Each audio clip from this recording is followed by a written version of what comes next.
Teori kepribadian dari Sigmund Freud yaitu memahami struktur kepribadian, konsep id, ego, dan superego dalam teori psikoanalisis Freud, serta bagaimana ketiga komponen ini berinteraksi dan membentuk kepribadian manusia.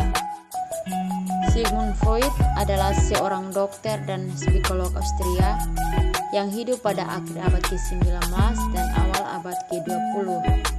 Ia dikenal sebagai salah satu tokoh terpenting dalam sejarah psikologi modern dan dianggap sebagai bapak psikoanalisis.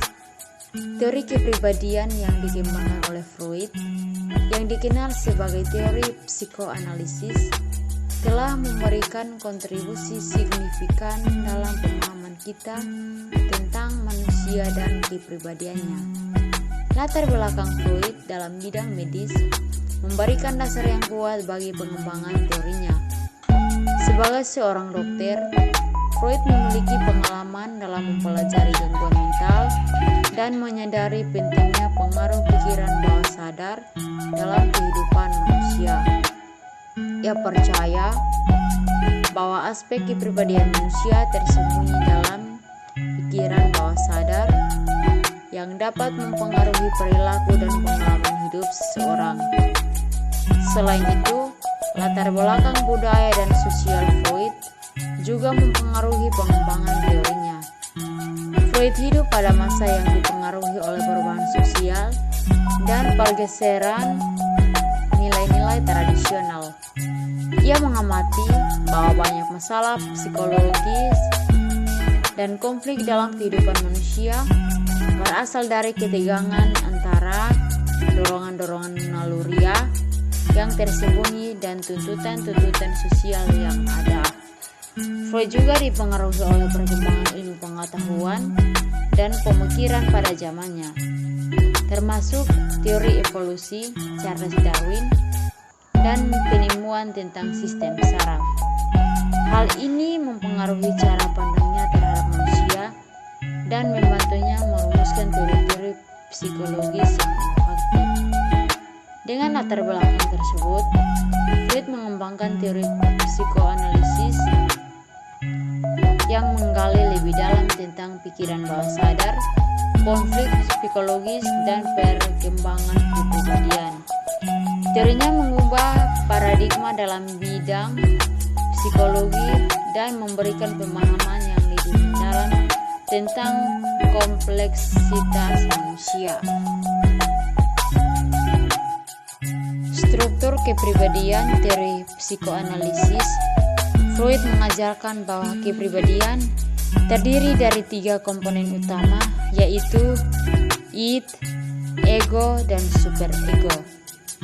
Id mewakili dorongan naluriah dan keinginan tak sadar.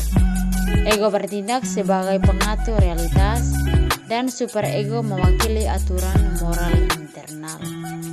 Tahap-tahap perkembangan teori psikoanalisis Freud mengemukakan bahwa perkembangan kepribadian melalui serangkaian tahap psikoseksual yang melibatkan fokus pada zona-zona erotis tertentu. Setiap tahap memiliki tugas perkembangannya yang harus diselesaikan agar kepribadian berkembang secara normal. Dinamika kepribadian. Teori Freud menggambarkan bahwa kepribadian dipengaruhi oleh konflik antara dorongan naluriah dan tuntutan sosial. Dinamika ini melibatkan pertempuran antara id, ego, dan superego, serta menggunakan mekanisme pertahanan untuk mengatasi konflik dan kecemasan. Pengaruh pikiran bawah sadar. Teori psikoanalisis Freud mengemukakan pentingnya kepribadian bawah sadar dalam membentuk perilaku dan pengalaman manusia. Pikiran bawah sadar mempengaruhi motivasi, keinginan, dan konflik yang muncul dalam kehidupan sehari-hari. Pengaruh pengalaman masa kecil. Freud menekankan bahwa pengalaman masa kecil terutama hubungan dengan orang tua, memainkan peran penting dalam pembentukan kepribadian. Konflik atau pengalaman traumatis pada masa kecil dapat berdampak jangka panjang terhadap perkembangan kepribadian.